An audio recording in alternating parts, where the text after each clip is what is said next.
ตอนนี้ไผ่ก็เริ่มใหม่ออกสวนไปแล้วเนาะ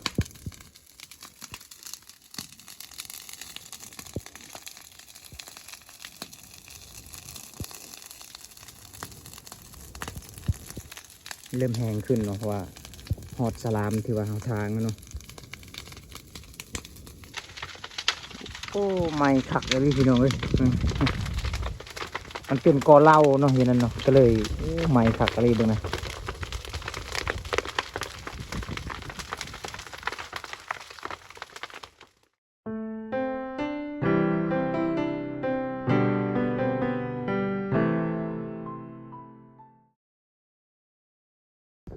อ๋อ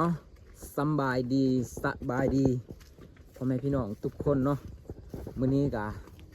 พบพ่อกับส่องบอกคอนสนบทคือเก่าพี่น้องเนาะมื้อนี้บอกคอนกะสิมาจอบสวนแล้วกะมาจูดตามแคมสวนที่ว่าบอกคอนทางเนาะเพราะว่ามื้อนี้ก็แดดไอ้พี่น้องเอ้ยเบิ่งบรรยากาศเขาอยู่เฮือนบ่ได้พี่น้องเนาะก็เลยไปจอบสวนแล้วก็สิไปจูดตามที่ว่าทางแคมสวนเนาะแล้วก็สิขุดปลูกเอาวันนี้ว่ารถมันเฮ็ดบ่ได้พี่น้องเนาะไปพี่น้องเดินทางไปนำกันโอ้แดดอีหลีพี่น้องเอ้ยเบิ้งสวนมันเขาจะเอานี่เขาจะปลูกแต่ว่ายังบ่ออกซ้ำเนาะบางต้นก็ออกแล้วนี่บางกกก็ตาย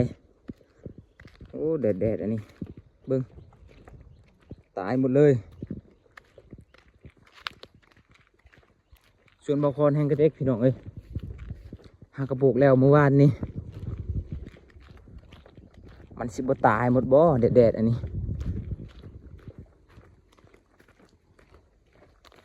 แดดกับแดดแท้แดดว่าพี่น้อง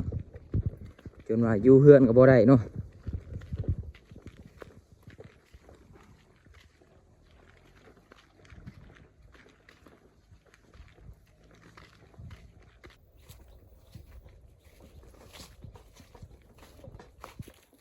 ตอนนี้ก็มาหอดสวนเลยหอดสวนเลยทุกคน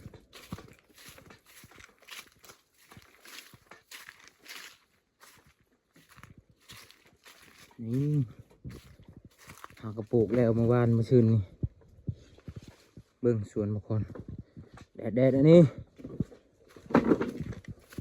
มันสิเป็นหรือมันสิตายกับบู โอ้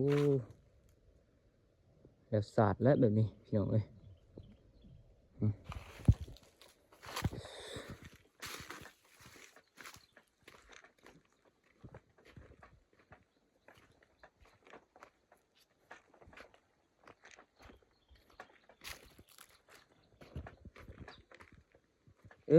ออกเลยนี่เบิ่งนี่ปรุงอยู่ได้นี่ปรุงแล้วพอดีถือกับแดดนี่เลยทุกคนเอ้ยแดดหับเลยถ้าว่าฝนตกเทื่อนึงถือว่าโอเคเนาะ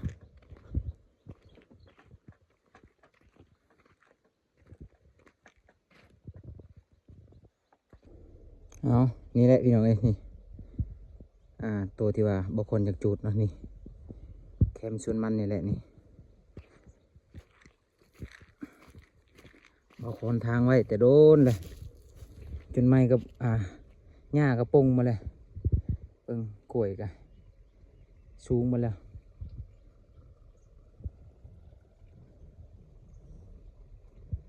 คุณจนหอดเหล่ามันเนาะแดดเลยพี่น้องตอนนี้บางคนก็ได้แกะสำเร็จเรียบร้อยเนาะญาติมันลามปลาเนาะบางคนก็เลยนี่แกะอนามัยแบบนี้เนาะ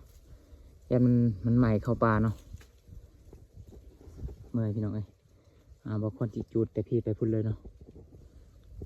จุดเทละน้อยไปพี่น้องเอ้ยยันมันใหม่บัดเดียวเลยนะมาชมกันพี่น้องจุดกันว่าสิเอามันอยู่หรือบ่เนาะ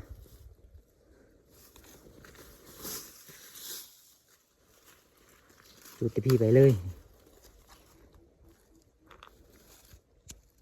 ถ้าจุดแต่พุ่นมายันโบแพ้มันเนาะจุดแต่พี่ให้มันคอยใหม่ไปพุ่นเทละน้อยพี่น้องเอ้ยอีกอย่างว่ามันลามกันได้หูได้เนาะหูท่าน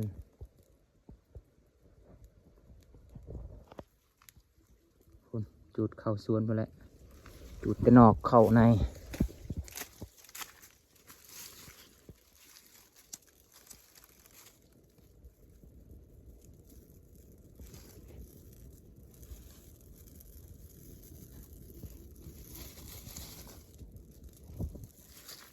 เอาเกมใบพดถ่าแล้วนะเกมหูถ่าแล้ว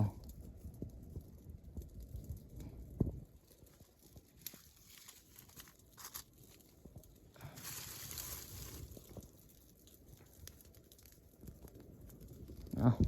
ตอนนี้บางคนก็ชิยับออกเนาะเพราะว่าไผ่มันแห้งขึ้นแล้วตอนนี้ไผ่ก็เริ่มลุกขึ้นแล้ว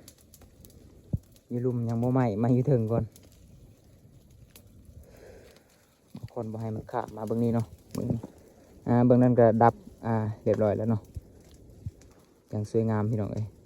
บ่ให้มันขาบมาเบื้องนี้เนาะหอนๆนะนี่เฝ้าไฟอีก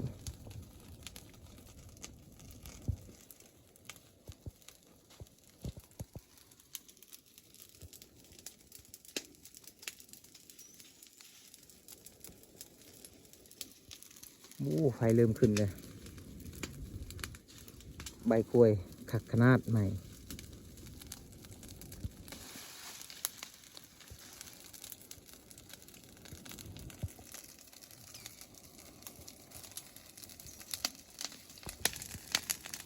ตอนนี้ไผ่ก็เริ่มใหม่ออกสวนไปแล้วเนาะ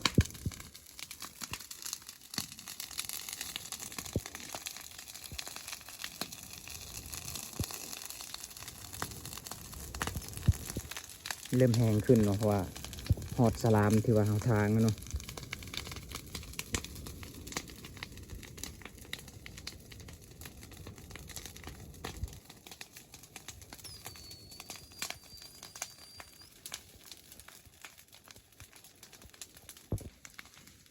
ไข่เริ่มเข้าแล้วพี่น้องเอ้ยเบิ่งนี่ไข่แน่เนาะเพราะว่าทางพุ่นแมนไข่ดับแล้วเนาะเพราะว่าทางพุ่นแหละที่บกรยานมันลามขึ้นพุ่นเนาะมันดับแล้วของพุ่นเนาะไข่แน่พี่น้องเอ้ย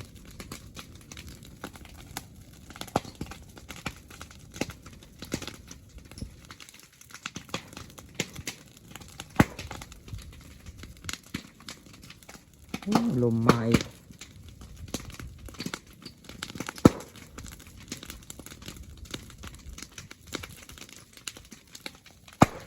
โย่ถอยก่อนด้วย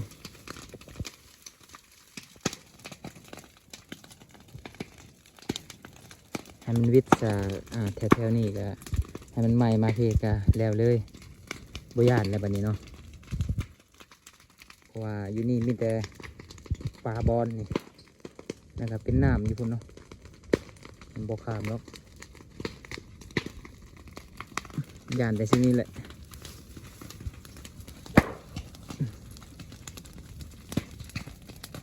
ย่านแต่บนเดียวนี่แหละใครแน่ใครมันจะวิทย์เลยเนาะ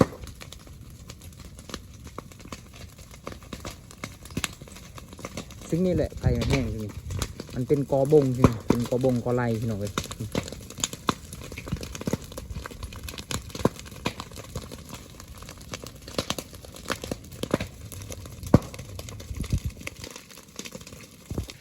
โอเคบัดนี้บ่ย่านแล้วบัดนี้ไผ่มันเข้าในพุ่นแล้วเนาะ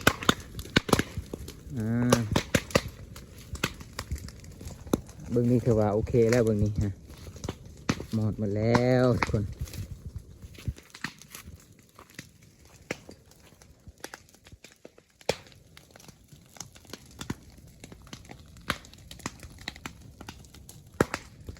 ปลอดภัยดีปลอดภัยดีภัยบ่ข้ามเนาะ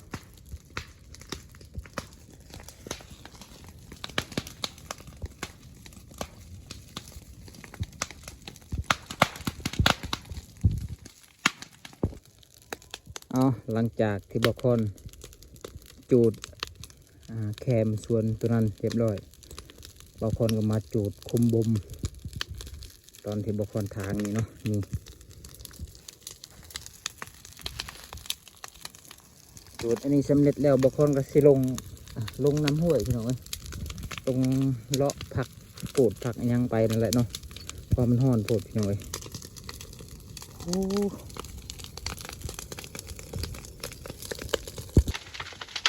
โอ้ไม่คักเลยพี่น้องเอ้ยมันเป็นกอเหล้าเนาะอย่างนั้นเนาะก็เลยไม่คักอะไรบ้างนะ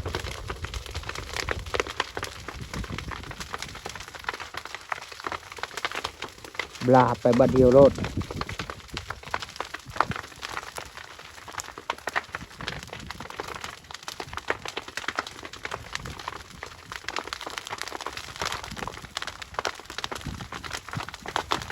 จุดแล้วบางคนก็สิขุดปลูกเอาพี่น้องเลย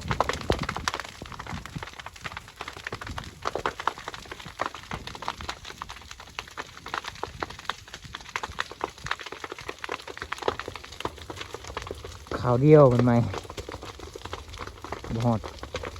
บอด5 นาทีจำเนาะ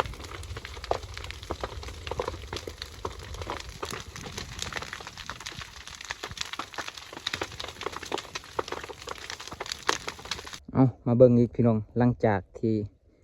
ไผ่ใหม่สำเร็จแล้วเนาะโอ้เป็นคักอยู่พูดยังใหม่อยู่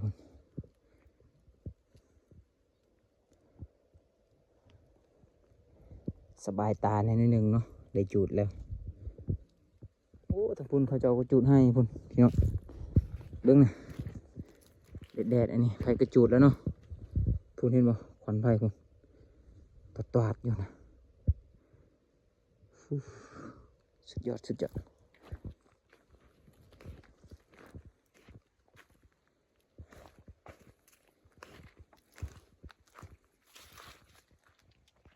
โอเคพี่น้องเอ้ยบางคนก็จูด2 บอนเนาะแคมสวนแล้วก็ในคุ้มเนาะคุ้มบ่มฮะบางคนก็จูดสำเร็จตอนนี้บางคนก็จะได้เดินทางยังสิไปใส่ต่อกันยังบุหูเนาะโอเคสำหรับคลิปนี้บางคนก็บ่มีหยังหลายแล้วพี่น้องเอ้ยมีแต่หับส้มไปนำกันนี่แหละเนาะก็อย่าเฝ้าเบื่ออย่าเฝ้านายกันพี่น้องเอ้ยฝาก